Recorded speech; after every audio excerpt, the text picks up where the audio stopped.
Alright, sorry if I don't speak very loud in this video. It's 3 a.m, so can't be out here speaking too loud, but we finally got the info on who's the banner gonna be for Global, and as literally everyone predicted, it is in fact the Blue Elizabeth coming out this week. Easy skip. Well, let's take a look at the banner better, and then also Hawk Pass is coming, and Double Diamond's also coming up in the Powering Up event, and the Hawk Pass characters will be actually Daldry and Arden. We had seen some people talking about this, and it was very kind of obvious they would be, it following up by how Death Pierce and Dojito was, because Death Pierce and Dojito were characters that released SSR and SR together, and Daldry and Arden also released SSR and SR together. I can't remember another group of characters that released SSR and SR together on JP as of recent, other than those. But one thing, I'll talk about them in a second, but yeah. So, the Step Up banner, 10 multis, you get guaranteed at the end. Loyalty points. Interesting, that's how it's called, huh? So, alright. The rewards are really bad. But yeah, second multi is actually a 1 gem multi, and then 7th multi is a 1 gem multi, 5th multi guarantees SSR, and 10th multi guarantees you Elizabeth. What is this? Oh, it's what Elizabeth does. I'll talk about the characters as well. But this is an easily skippable banner. This Elizabeth is not essential at all. Yeah, just easy skip. Hawk Pass wise, I hope they have the they have the stuff with Hawk Pass. Okay, I'll talk about it in a second as well. So, just a quick note of what Elizabeth does. Elizabeth is what I call a training cave unit. So if Global doesn't have a training cave yet, honestly, I really expect Global to get a training cave maybe next week or the week after, because I think lots of you guys are prepared for it. Honestly, most people aren't. But if you know, a training cave is an activity where you use a lot of characters, because every time you complete a fight, those characters that you use to complete that fight, you can't use it again, right? You have to beat 9 fights plus 3, 3 being your own team, so you have to beat 12 fights in total, 4 characters per fight. If so, then you need a lot of characters leveled up. And Elizabeth is a perfect unit for that kind of activity, because when she dies, she fully heals all the teammates, takes off their debuffs, and gives them to ult gauge. So in Training Cave, if you're using her in your team and you have her like level 1, turn 1 she dies and she gives the ult gauge to the characters and they ult, right? So she's pretty much made for just that. Her card disables debuff.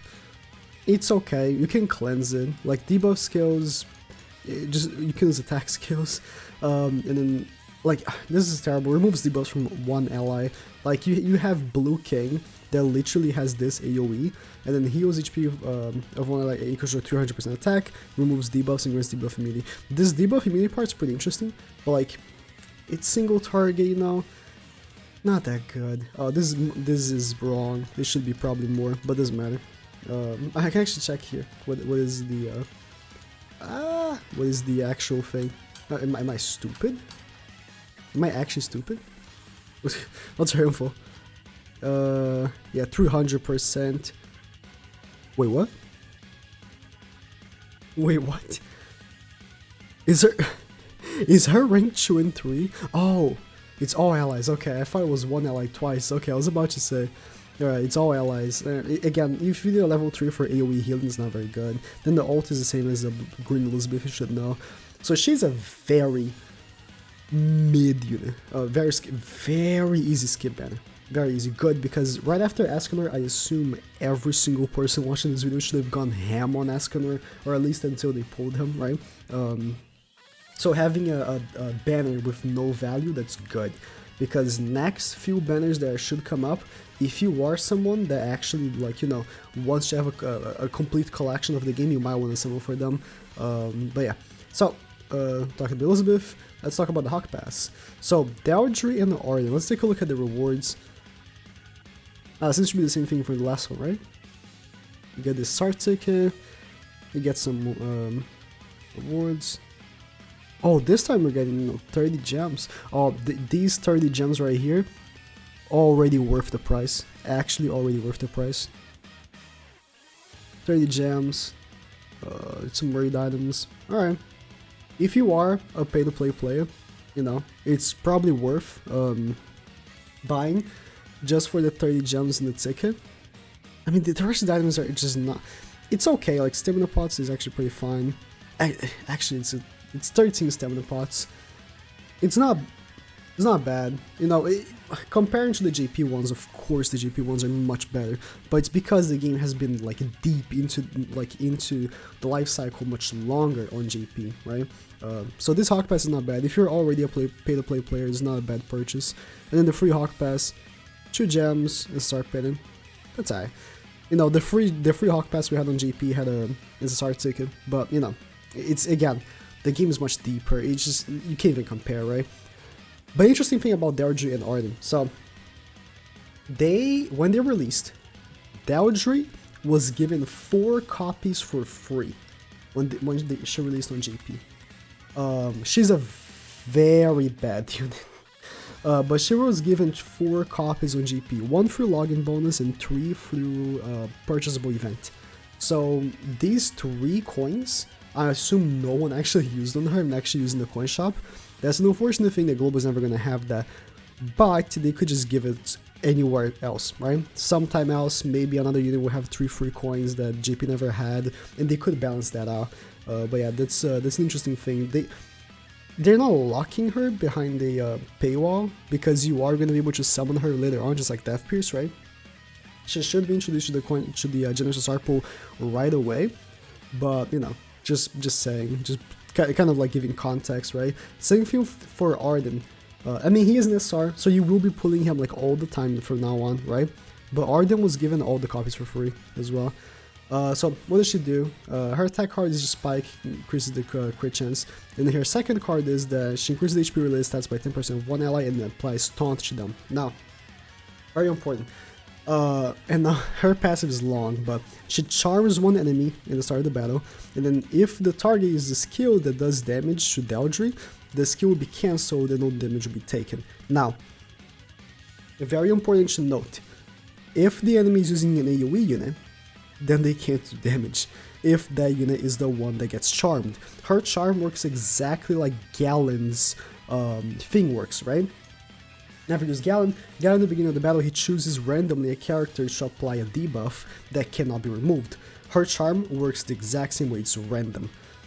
Here's more context. When she released on GP, it was right after Blue DM Meliodas was a very popular unit, and people were using her to counter him because he's a full AoE unit, right? So if you got the charm on Meliodas, he wouldn't be able to do damage at you, right?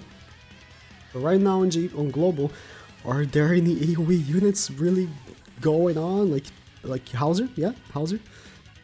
But yeah, it's just not gonna have much use. If you get her from the Hawk Pass, I'd recommend leveling her up. I might get her to 80 on GP to make a showcase. I just might. I already have Arden level 80. I might get her to 80 on GP just for a funny showcase. But yeah, inflicts damage, blah blah blah, prevents ult gauge from moving from filling up for 1 turn. Not the best ult. She's a very mid unit, so I don't really recommend leveling her up unless you are a warrior, big time whale. And then Arden, kind of the same thing. He's not that good. When he joins the battle, reduces the ult gauge of all enemies by 2. We thought maybe he would be a good counter to ult rush. Ends up being not very good because his other cards are not that great. And inflicts damage to 140, applies poison, and then inflicts collapse, which is twice damage against stances, which stances are not very prevalent. So I mean, stance was very prevalent when Estarossa came out, but Estarossa is green and he's blue, so that's very unfortunate. And then the ult decreases HP related stats, which is actually not bad. But yeah, stats wise is not very good as well. So this whole batch of characters is actually very mid to bad, and it's a good thing. It's actually a very good thing that it's not a good batch of characters, because we literally just got Escanor. So it's actually, I'm very grateful for that. People have a time to rest, you know. But yeah, new event as well. And you have stamina. Free stage stamina decrease. Nice. Half stamina is very pog. Right. have stamina for some stages, and I think that's it. Let me go in events real quick. Oh yeah, double diamonds, that's the same thing as always. I think that's it. Alright, yeah, not very much. Yeah, 5:16 update list, that was the thing I just read, right? Yeah, not very much, just drop 3 characters. There's no much actual content, like no new stages or anything, just they have stamina and stuff. But yeah, skip, if you want to buy the Hawk Pass, just go for it, but skip Elizabeth banner.